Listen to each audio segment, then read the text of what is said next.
Përshëndetje miq, uroj të jeni mirë dhe mirë se erdhët në kanalin tim. Për ju që më dëgjoni për herë të parë, unë jam Andalina nga sofra ime dhe çdo ditë ndaj me ju receta të cilat I përgatis për familjen time.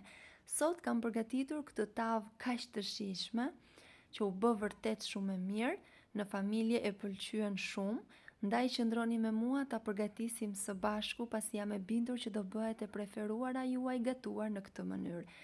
Në një tigan do shtojmë 2-3 lugë vaj ulliri, një qep e prer holl, 2 speca të prera gjithashtu holl, një patullxhan, 150 gram mish të grirë viçi sipas dëshirës, edhe pa mish mund t'i përgatisni, dhe masën do t'i skuqim bashkë duke I përzier her pas here, derisa të bjerë volumi I të gjithë perimeve që përgatitëm. Do shtojmë 2-3 domate të prera në copa të vogla dhe të pastruara nga lëkura e domates. Do vazhdojmë skuqjen edhe për pak sa të zbutet domatja dhe pasi është gati do shtojmë krip, hudhër dhe piper të zi. Erëzat sipas dëshirës, edhe nenexiku shkon shumë me specat e mbushura. Do shtojmë 1 filxhan oriz dhe masën do ta përziejmë shumë mirë.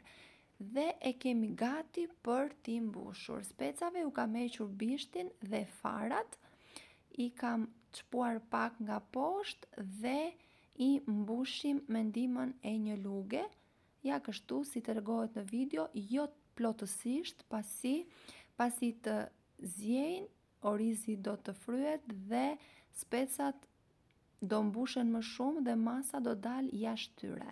Ndaj do t'i mbushim jo plotësisht, pra pa I ngjeshur masën. Pasi I kemi mbushur, I vendosim në tavë, ndërkohë për hapësirat mes tyre do ndajmë në copa 4-5 patate, krip, rigon dhe spec të kuq, vaj ulliri dhe do t'i përziejmë në mënyrë që të marinohen të gjitha.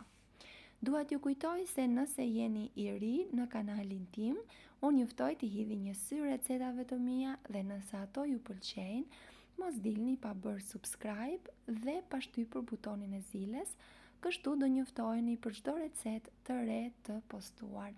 Çdo ditë postohet nga një recetë. Janë recetat që unë I përgatis për familjen time, të thjeshta, të shpejta, plot shije me përbërës që mund t'ju gjeni lehtë në kuzhinën tuaj.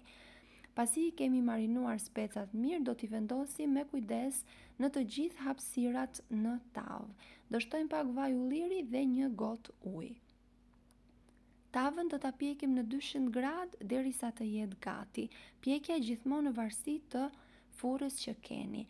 Nëse furra juaj e përshpejton pjekjen, mund t'i vendosni një letër pjekjeje në sipërfaqe të lagur me pak ujë dhe të rrudhosur. Ose mund t'i ktheni specat në anën tjetër në mënyrë që të piqen sa më mirë. Ky është rezultati pas pjekjes. Është një kombinim me një shije fantastike. Nëse ju duket I çuditshëm kombinimi I patatës dhe I specave, provojeni. Jam e bindur që do bëhet tava juaj e preferuar. Pres përshtypjen tuaj në koment.